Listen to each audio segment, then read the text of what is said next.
Looking for a great gadget? Our selection of the latest gadget reviews will help you find the ideal drones, GPS devices, toys and more. Also the latest reviews on laptop, mobile phone reviews, tablets, cameras and other gadgets reviews. Please like and subscribe to our channel and click the bell icon to get new video updates. Apple TV 4K review. Apple's streaming box gets a 4K shot in the arm. Feels like a confident step forward for Apple's little streaming box, even if it took a while to get here, and that's especially true if you've recently invested in a slightly too fancy but go on it's a treat 4K HDR TV.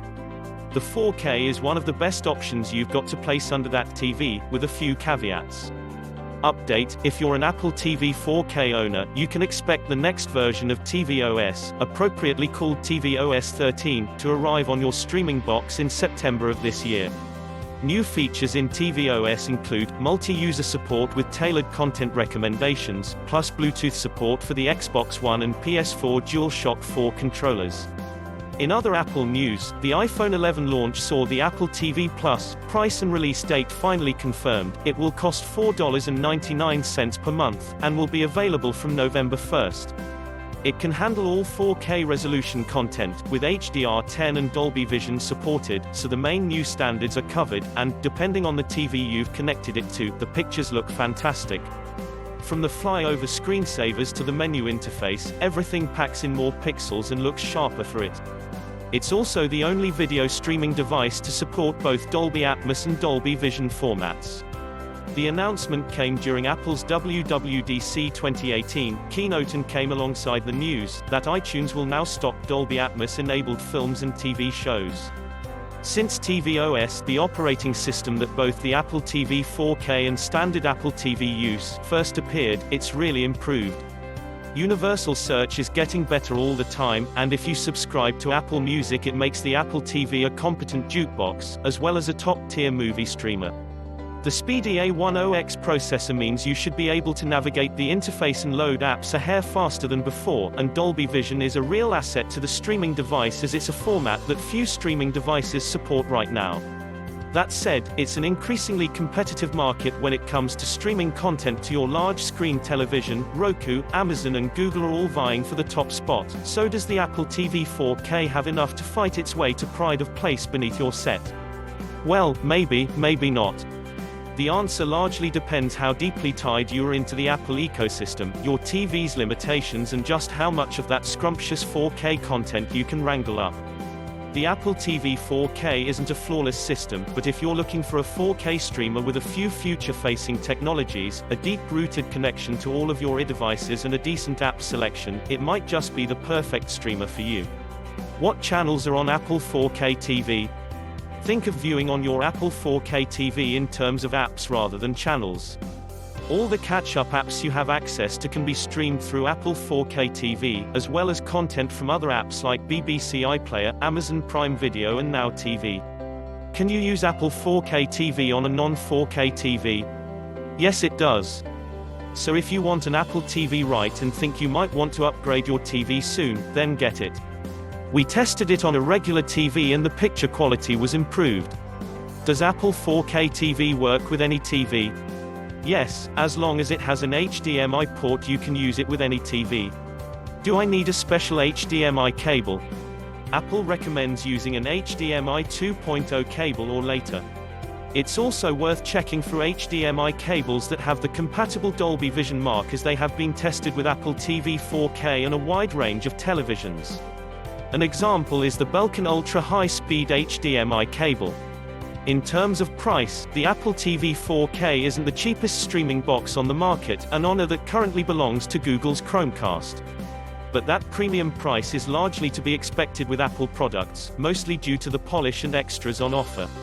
The new box comes in two storage options, 32GB and 64GB, and unless you plan on going heavy on the apps, the 32GB should be fine for most folks.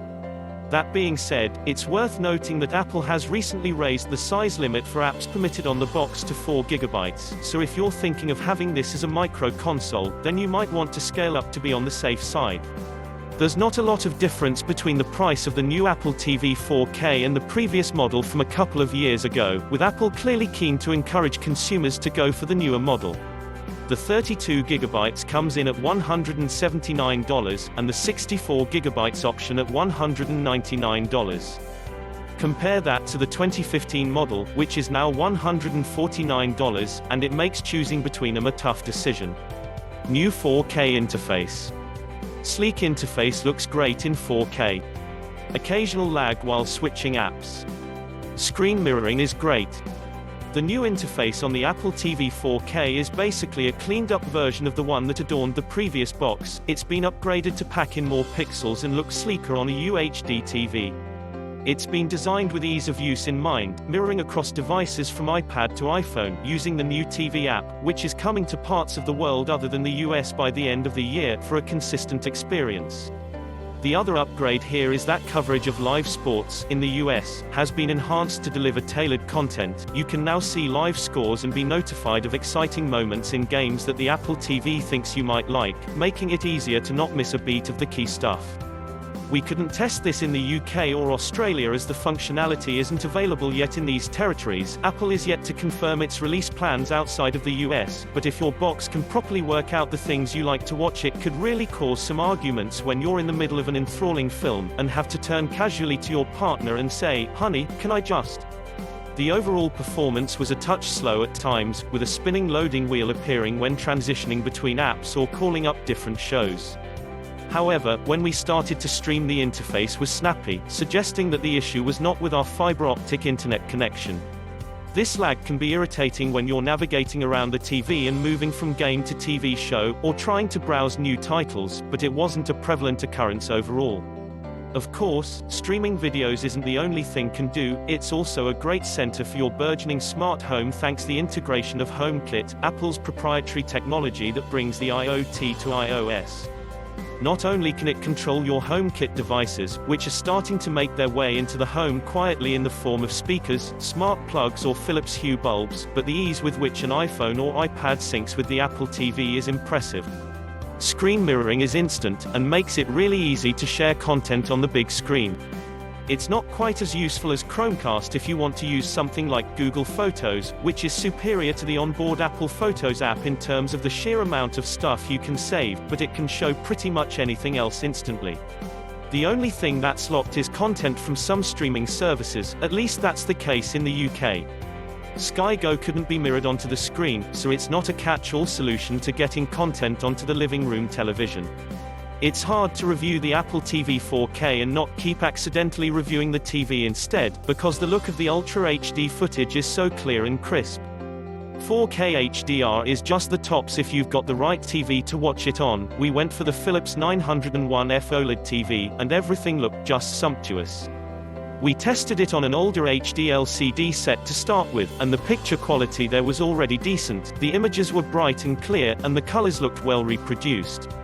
However, boosting up to the 4K HDR version, things took a turn for the brighter.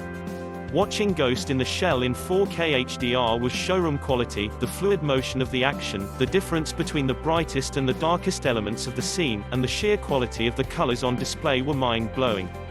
If you're new to the 4K game, which we suspect many might be if they're buying the Apple TV 4K as an upgrade to an old 1080p streamer, then it's the perfect partner, with the ability to instantly detect what kind of display is on offer, and calibrating the output accordingly. Well, it can at least tell if it's connected to a 1080p TV or a 4K UHD one.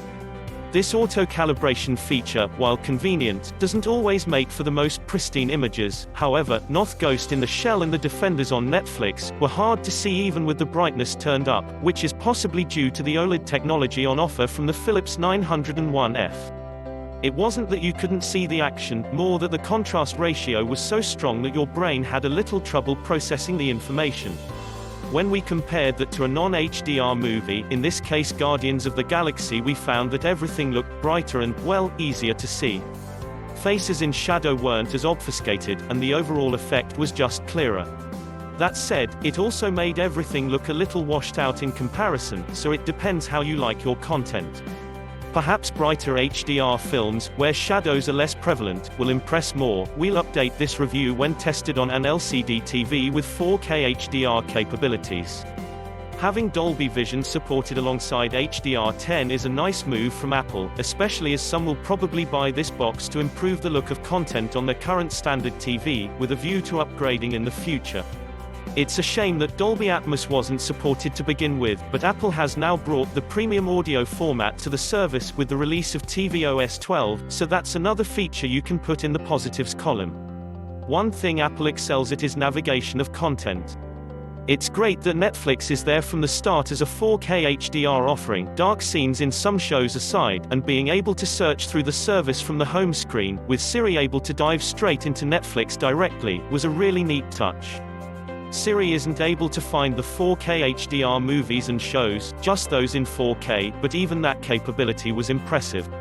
Apple has opened a 4K HDR room within its iTunes Movies app to make it easier to discover the content, and the best part is that any titles you've previously purchased in full HD will be automatically upgraded to 4K HDR when they're made available. Exactly when they'll be available is another key issue, however. At the time of writing, in the UK and Australia the 4K HDR range is sparse, with far more on offer in the US. This will obviously change over time as movie studios start bringing their 4K content to the market, and to streaming boxes such as the Apple TV 4K.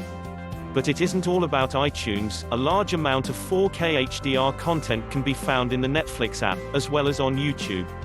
In Australia, the Stan app also offers 4K resolutions on a steadily growing number of shows, though high dynamic range content has yet to make an appearance. With Apple's new Apple TV Plus streaming service arriving this autumn, too, we're going to see a lot more content come to the service, though there will be an additional paywall to get through to access it. Apple TV 4K will also pull in content from whichever catch-up apps you happen to have access to. For instance, if Australian users have SBS On Demand, 9Now, 10Play, ABC iView, PLUS 7, Anime Lab or any other content app installed on their unit, the shows from those apps will come up as suggestions in a large, overarching library within the Apple TV app. Think of being a bit like Netflix, only with a library pulled from a number of separate content sources. In the Watch Now section, you'll find a list of the shows you've been watching, and Apple TV will remember where you're up to regardless of where the content comes from. Once you're up to date on a show, it will disappear from the list, only to pop up again when a new episode is available. Design and Siri remote. Box is sleek and compact. Remote is small and accurate. Siri can occasionally frustrate. The design of the Apple TV is identical to the previous model, coming in at 35 by 98 by 98 mm to fit snugly beneath most TVs without any worry. It's a little weighty, although that doesn't matter too much given that you're going to wedge it beneath a monster television anyway. Unless your stand is already creaking under the weight of a formidable AV setup, we think it's unlikely that the Apple TV 4K will be the streaming straw that breaks the AV camel's back. The matte black top and shiny sides are only broken by a single LED that blinks with input, and signifies the unit is out of sleep mode. It's understated, and only the height really makes it noticeable, otherwise, it's a very discreet box. The remote feels like a good balance between lightweight and well-made, although it can be tossed around easily. It's comfortable to hold, with the tactile, brushed feel and rounded edges make it something you want to play with in your palm without thinking. Well, don't. There's a touch-sensitive pad at the top that will register your slightest quiver, and which clicks to register an input. It's accurate, and seems improved over the previous iteration, where we noted some slight inaccuracy when playing a game. We did have one moment where the input was confused when playing Skyforce Reloaded, a title that needs careful caressing of the touchpad, but that was the only instance of inaccuracy. The other feature of the Siri remote is the voice access it offers. For the most part, it's brilliant. Want to watch something on Netflix? You can just ask Siri to start playing it. In fact, even when you search for something that's available on multiple sources, such as Netflix or iTunes, Siri will always prioritize the version you don't have to pay for. Downloading apps, restarting a film or just flipping to the settings are a simple tap of the Siri button away, and it's much easier than navigating through using your fingers. However, Siri isn't always accurate. For instance, asking her to search for 4K HDR films came out with search for 4K HDR films every so often. It's the same with using voice to input passwords. It's good, but not always accurate, and passwords are often hidden with asterisks or dots, so it's hard to tell what you did wrong. Sometimes it worked, but more often than not we just entered them using the touchpad to ensure accuracy.